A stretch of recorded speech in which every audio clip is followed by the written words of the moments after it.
Why North Korea wouldn't last in a war against the U.S. Over the previous half-century, the United States has fought only one large war, in Kuwait in 1991, a conventional struggle. After the Iraqi army conquered oil-rich Kuwait, Operation Desert Storm initiated a U.S.-led coalition. The 6-week battle expelled Saddam Hussein's forces from the tiny Gulf Sheikhdom.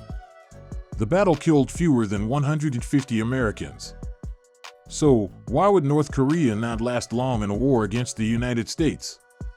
Curious to know more? Now let's get deeper into this. Hello everyone, and welcome to our channel. Remember to subscribe to this channel and press the bell icon to ensure you get all the updates. Let's start the video. Since 2003, America has fought unconventional wars in Vietnam, Afghanistan, and Iraq. They faced insurgents, militias, terrorists, or a poorly prepared army with limited firepower and no air power. Asymmetric confrontations thwarted the U.S. in each. Wars lasted for years. The death tolls were in the thousands, tens of thousands in Vietnam. Aftermath and unanticipated effects were messier and bloodier. They cost trillions. According to former Korean generals and military experts, a war with North Korea would likely involve both fighting styles, fought in phases. The first phase would be a conventional battle between North Korea, the U.S., and South Korea. It could begin in various ways, but two examples, both preemptive behaviors, show how a full-fledged dispute might begin, even if both parties are unwelcome. When asked if he was considering military action on Wednesday, President Trump said, "Frankly, that's not the first option, but we'll see what happens." In the first scenario, the U.S. might conduct a left-of-launch strike before a North Korean missile launch or in its first seconds of flight. This could be done kinetically or through cyber attack, but the U.S. may not have the capability now. Kim Jong-un's regime has launched 18 missiles this year. South Korea claimed that Pyongyang might test another intercontinental ballistic missile within days. Former generals and military strategists warned me that if the Trump administration prevented a missile test, North Korea would retaliate, potentially raising tensions to open confrontation and releasing weapons Pyongyang believed it would lose in U.S. air raids. North Korea may launch a military attack if it thinks the U.S. is about to attack. Washington may withdraw diplomatic dependence from South Korea or deploy more military planes, equipment, soldiers, or nuclear weapons in the South. Pyongyang may preemptively assault to ward off what it felt would be a full-scale invasion. Over the past month, both sides have raised hostilities with fiery language. President Trump declared in August that North Korea should not threaten the United States further. They will be met with tremendous rage and fire. It is a delusion for the U.S. to assume that its mainland is an invulnerable heavenly kingdom, the strategic forces of the North Korean People's Army said a few hours later. The fiery rhetoric is draining the air out of diplomacy, a road still overwhelmingly preferred by China, South Korea, Russia, Europe, and Japan. As a result, brokering any agreement on Pyongyang's nuclear realities appears increasingly unlikely, especially given Pyongyang's rapid weapons and delivery system development pace, which exceeds all intelligence forecasts. The only option Kim would now entertain is a freeze, and at a significant price from the West, which the White House seems hesitant to negotiate. The initial phase could last a month or more if war broke out.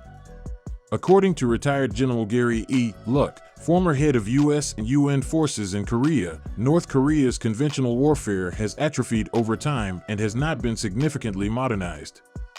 However, because of its type of regime, it still has the numbers in its military to carry out a conventional war not far from the last time. It also possesses a nuke. According to the think tank International Institute for Strategic Studies Military Balance 2017, North Korea has approximately 1.2 million military personnel, 600,000 reserves, and almost 6 million paramilitary personnel. South Korea has 4.5 million troops in its resources and 3 million in its paramilitary funds, despite having half the size of the North. The U.S. keeps roughly 28,000 troops in South Korea and tens of thousands in the U.S. Pacific Command, partly because the last Korean War ended in a truce. Generals and military specialists predicted North Korea would lose the war. The dictatorship of Kim Jong-un would surely collapse. The Second Korean War might kill tens of thousands in Seoul and 1 million in the South. Military analysts believe it would probably be physically disastrous in the North and South. The U.S. lost about 30,000 troops in battle during the First Korean War, 1950 to 1953. South Korea lost over 250,000 troops and 1 million civilians. North Korea lost almost 1 million soldiers and civilians. It would be a tough fight. Luck, a Purple Heart veteran who fought in the initial conflict with Iraq and Vietnam, warned me. He said we would triumph, but it would come at a very steep cost. The death toll would be horrific. 25 million people live in South Korea inside North Korea's artillery range. North Korea conceals thousands of artillery pieces on the northern hills above the demilitarized zone. Lost amid concerns over North Korea's nuclear development are its chemical and biological weapons, Luck noted. They're concerned. The second phase may be worse than the first. A conflict would not end fast following the loss of North Korean forces, said Mark Fitzpatrick, executive director of the International Institute for Strategic Studies office in Washington. North Korea won't be pacified. A conventional fight might become the insurgency U.S. soldiers encounter in the Middle East and South Asia. Kim regime loyalists may continue guerrilla warfare. North Korea would not go down as rapidly as Saddam's dictatorship in less than a month following the U.S. invasion, or the Taliban, in 2 months, but the aftermath would be similar and possibly more intense, Fitzpatrick added. North Koreans are taught to think the Kim family is divine and that Americans are deficient. This is it, everyone. So, what do you think? Leave a comment and let us know. Thank you for watching the video. Remember to like the video and subscribe to the channel if you still need to. Also, put on the notifications because the following video is going to be a great one.